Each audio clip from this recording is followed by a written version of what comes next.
গরিপুর গ্রামে বাস করত হরি আর তার বউ কথামালা। হরি আর কথামালা বাজারের একটা লুচির দোকান ছিল। কথামালা লুচি বানাতো আর হরি তা বিক্রি করত। খেয়ে যান গরম গরম লুচি, সাথে আছে আলুর দম। দাও দেখি দুখানা লুচি, খেয়ে দেখি। বাহ, তোমার লুচি খুবই সুস্বাদু। তা কত টাকা হলো? 10 টাকা দাও দাদা, তাতেই হবে।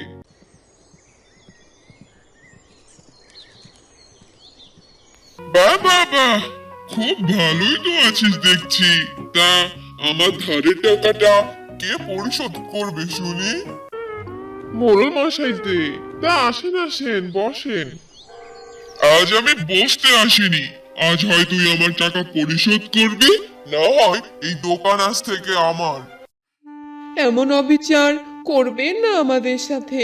আমরা তো পথে বসে যাব মোড়ল মশাই, দয়া করেন আমাদের। টাকাটা নেওয়ার সময় মনে ছিল না? আর না, এই তোরা তোদের সবকিছু ফেলে দে। আর হ্যাঁ শোন, আর সবাইকে বলে দিবি আজ থেকে এই লুচির দোকান আমার।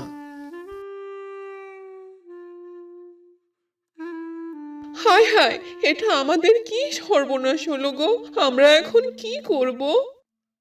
বউ, চলো আমরা বাড়িতে যাই, উপরওয়ালা ঠিক একটা ব্যবস্থা করবে। ওগো, কিছু ভেবে পেলে? এখন কি করবে? না, কিছুই যে ভেবে পেলাম না বউ, কি দিয়ে কি করব, আমার যে খুব চিন্তা হচ্ছে। চলো আমরা আবার লুচির দোকান দেই। লুচির দোকান কোথায় দিব? বাজারে যে মোড়ল মশাই আমাদের লুচি বিক্রি করতে দেবে না। চলো আমরা রাস্তার পাশের লিচু বাগানে দোকান দেই, ওটা তো তোমার দাদার সম্পত্তি। লিচু বাগানে লুচির দোকান দিলে কে লুচি কিনবে বলো? চেষ্টা করে দেখতে দোষের কি আছে বলো? ঠিক আছে, তুমি যেহেতু বলছো, কাল থেকে আমরা লিচু বাগানে লুচির দোকান দিব। পরের দিন হরি আর কথামালা লিচু বাগানে লুচির দোকান দেয়। ওগো, লোকজন আসবে তো দোকানে? দেখাই যাক না, উপরওয়ালা কপালে আমাদের কি রেখেছেন। ওই তো একটা লোক রাস্তা দিয়ে হেঁটে যাচ্ছে, ওনাকে ডাক দাও। হ্যাঁ হ্যাঁ, দিচ্ছি দিচ্ছি। ও বিমল দাদা, দাদা আমার লুচি খেয়ে যান। কিরে হরি, তোরা এখানে দোকান দিয়েছিস? হ্যাঁ দাদা, কি আর করব, বাজার থেকে তো মোড়ল মশাই আমাদেরকে তাড়িয়ে দিল। মোড়ল তো তোকে তাড়িয়ে দিয়ে শহর থেকে বাবুর্চি নিয়ে এসেছে। শহরের বাবুর্চির রান্নার যে কি স্বাদ, আহা কি যে মজা। বলছো কি দাদা? আমি ঠিকই বলছি, শহরের বাবুর্চি থাকতে তোদের এই লিচু বাগানে লুচি খেতে কে আসবে? আমি চলি রে, চলি।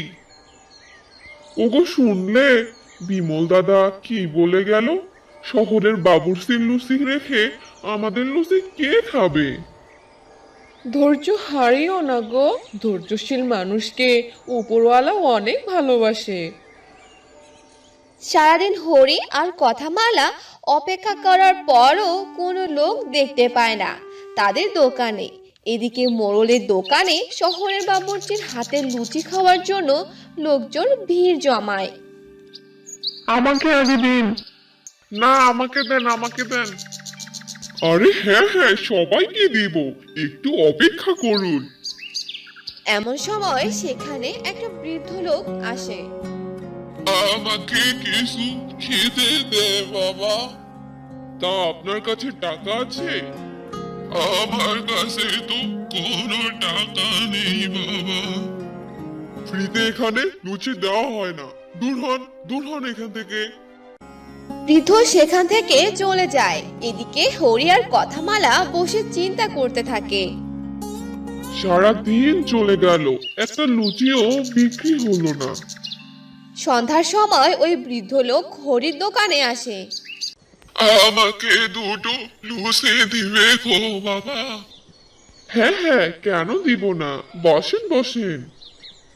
আমার কাছে কোনো টাকা নেই বাবা। তাতে কি হয়েছে বাবা, আপনি তৃপ্তি করে লুচি খান। তোদের লুচি গুলো তো অনেক সুস্বাদু। সুস্বাদু হলে কি আর আসে যায়, ওই শহরের বাবুর্চির হাতে লুচি রেখে আমাদের এই লিচু বাগানের লুচির দোকানে কেউ লুচি খেতে আসে না। ও বুঝেছি, এই নে, এইটা কালকে লুচি বানানোর সময় দিস, দেখবি তোদের দোকানেও অনেক লোক আসবে। ওই অহংকার মোড়লের দোকান বন্ধ হয়ে যাবে। ওগো, তাহলে এখন চলো আমরা বাড়িতে যাই। কালকে বৃদ্ধ বাবার কথা মতো ওই ঔষধটা মিশিয়ে দেখি উপরওয়ালা আমাদের কপালে কি রেখেছেন। পরের দিন কথামালা লুচির মধ্যে ঔষধটা মিশিয়ে দেয়, আর তাতে করে লুচিগুলো থেকে একটা সুন্দর সুগন্ধ বের হতে থাকে। ওগো, তুমি একই মেশালে তো দারুণ সুগন্ধ বের হচ্ছে। তাই তো দেখছি। ওগো দেখো দেখো, আমাদের দোকানের দিকে কত লোক আসছে। হ্যাঁ গো, হ্যাঁ তাই তো দেখছি। এই হরি, কতদিন হলো তোদের দোকানে লুচি খাইনি, দে তো কয়েকটা লুচি। হ্যাঁ হ্যাঁ, আমাকেও দিও। হ্যাঁ হ্যাঁ, দিচ্ছি দিচ্ছি, বসেন বসেন আপনারা। ওগো দেখেছো বৃদ্ধ দেওয়া ওষুধের কামাল। হ্যাঁ গো, তাই তো দেখছি। এদিকে মোড়লের লুচির দোকানে কোনো লোকজন থাকে না, তাই দেখে মোড়ল বলে, কি ব্যাপার, আমার দোকানে আজ একটা লোকও লুচি খেতে আসেনি? না মোড়ল মশাই, আজকে একটা লোকও আসেনি। এইভাবে চলতে থাকলে তো আমার ব্যবসার লোকসান হবে। এমন সময় মোড়লের একটা চেলা এসে বলে, মোড়ল মশাই, দেখে আসলাম হরির লিচু বাগানে লুচির দোকানে লোকজনের ভিড় লেগে আছে। কে বলিস কি, লিচু বাগানে লুচি দোকান? আবার সেই দোকানে লোকজন লুচি খাওয়ার জন্য ভিড় জমিয়েছে। চল তো গিয়ে দেখি বিষয়টা কি।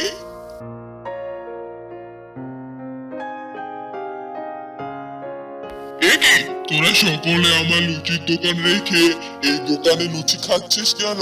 তোদের সাহস তো কম না। এই সবাই শোন মোড়লের কথা, আমাদের ভয় দেখাচ্ছে। ওনার অত্যাচার আমরা এতদিন সহ্য করে এসেছি। আর না, চলো আজ আমরা সকলে মিলে একে উচিত শিক্ষা দেই।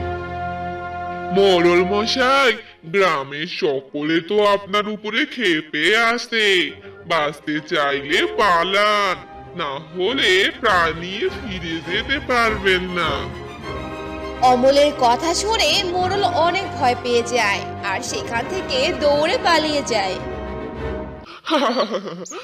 দাঁড়াই শয়তান মোড়ল, দেখ কেমন মজা লাগে। ওগো দেখেছো, ধৈর্য ধরলে উপরওয়ালা তাকে কখনো নিরাশ করে না।